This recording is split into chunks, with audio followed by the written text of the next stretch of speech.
Breaking news చూస్తున్నాం. రంగారెడ్డి జిల్లా షాద్ నగర్ లో భారీగా నగదు పట్టుబడింది. రాయకల్ టోల్ ప్లాజా పోలీసుల తనిఖీల్లో నగదుతో పాటు వెండిని కూడా స్వాధీనం చేసుకున్నారు. ఆర్టీసీ బస్సులో ఎలాంటి ఆధారాలు లేకుండా తరలిస్తున్న నగదుతో పాటు వెండిని సీజ్ చేశారు.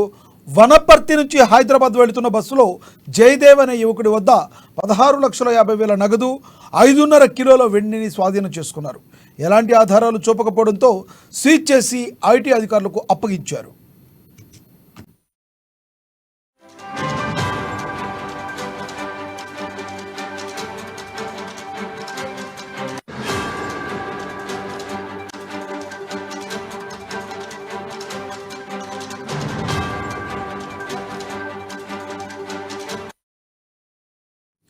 రంగారెడ్డి జిల్లా షాద్ నగర్ లో భారీగా నగదు పట్టుబడింది. రాయకల్ టోల్ ప్లాజా పోలీసుల తనిఖీల్లో నగదుతో పాటు వెండిని కూడా స్వాధీనం చేసుకున్నారు. ఆర్టీసీ బస్సులో ఎలాంటి ఆధారాలు లేకుండా తరలిస్తున్న నగదుతో పాటు వెండిని కూడా సీజ్ చేశారు. వనపర్తి నుంచి హైదరాబాద్ వెళుతున్న బస్సులో జయదేవ్ అనే యువకుడి వద్ద 16,50,000 నగదు, 5.5 కిలోల వెండిని స్వాధీనం చేసుకున్నారు. ఎలాంటి ఆధారాలు చూపకపోవడంతో సీజ్ చేసి ఐటీ అధికారులకు అప్పగించారు.